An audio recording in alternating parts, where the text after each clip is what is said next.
जाहिर करिए और इच्छा के ऊपर क्या मोहर लगेगी या आप कितनी आश्वस्त हैं कि जो आपकी इच्छा वो पूरी हो?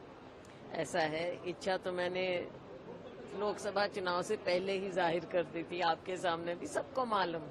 तो केवल वो रिपीट बात है, लेकिन उसके बाद लोकसभा चुनाव भी लड़े। हाईकमान का आदेश हुआ लोकसभा चुनाव लड़ो सिरसा से, तो वहां से लड़े। और लोगों का मैं तो आभार भी किन शब्दों में उनका प्रकट करूं, क्योंकि सिरसा के लोगों ने जो इतने बढ़िया रिकॉर्ड मेजॉरिटी से मुझे जिताया है।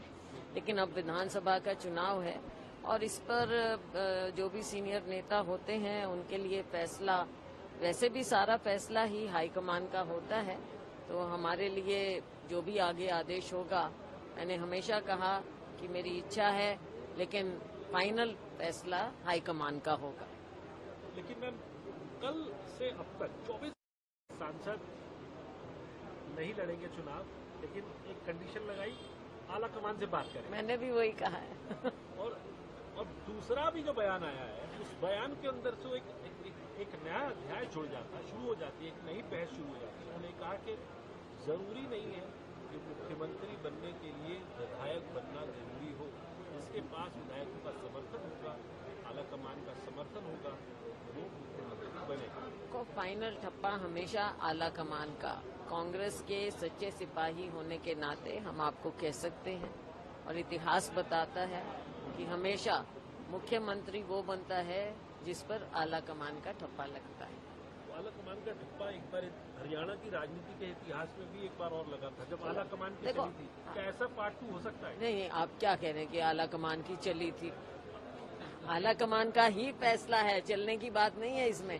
फैसला तो आलाकमान का ही होता है। तो सिचुएशंस जो पहले रही, जो भी रही, मैं ये कह सकती हूँ कि मुख्यमंत्री पद का चयन बहुत से हो सकते हैं, दावेदार हो सकते हैं, लेकिन फाइनल फैसला, जैसा मैंने अपने लिए कहा, अपनी टिकट के लिए कहा, चुनाव लड़ने के लिए कहा, वही मैं आपके सामने फिर दोहराऊंगी कि मुख्यमंत्री का भी फैसला आलाकमान का ही होगा फाइनल।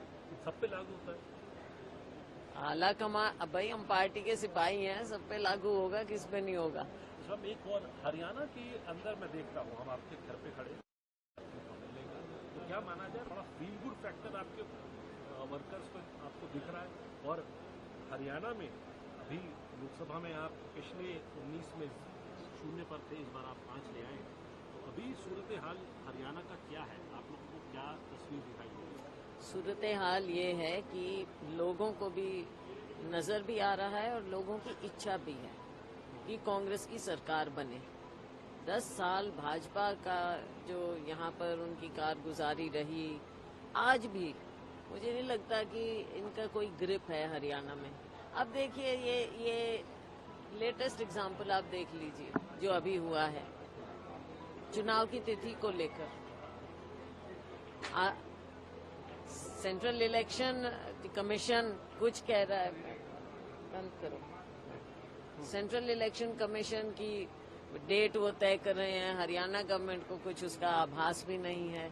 उसके बाद कई दिन बाद सरकार, स्टेट गवर्नमेंट भेजती है सेंट्रल इलेक्शन कमीशन को कि आप इलेक्शन कमीशन को कि आप तारीख बदल दीजिए। अब ये जिस तरह से दिख रहा है, आपको लगता नहीं है कि सरकार नाम की कोई चीज ही नहीं है, उनको कुछ मालूम ही नहीं है? ये आम नागरिक को साफ नजर आ रहा है। सरकार कांग्रेस की लोग बनाना चाहते हैं, बहुत दिन हो गए, दिन लद गए हैं इनके इस तरह के। और मैम, आखिरी और महत्वपूर्ण सवाल आपसे पूछना चाह रहा हूँ, वो ये कि हरियाणा के इस पूरे चुनाव का मैसेज क्या जाएगा?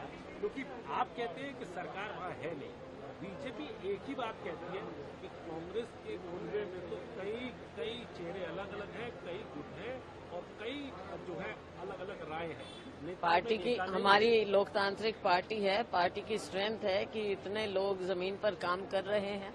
भाजपा के पास कुछ है ही नहीं, कुछ दिखाने को भी नहीं है भाजपा के पास। तो आधे लोग इनके रूस के घर बैठे हुए हैं, क्या चुनाव लड़ेंगे ये? शुक्रिया।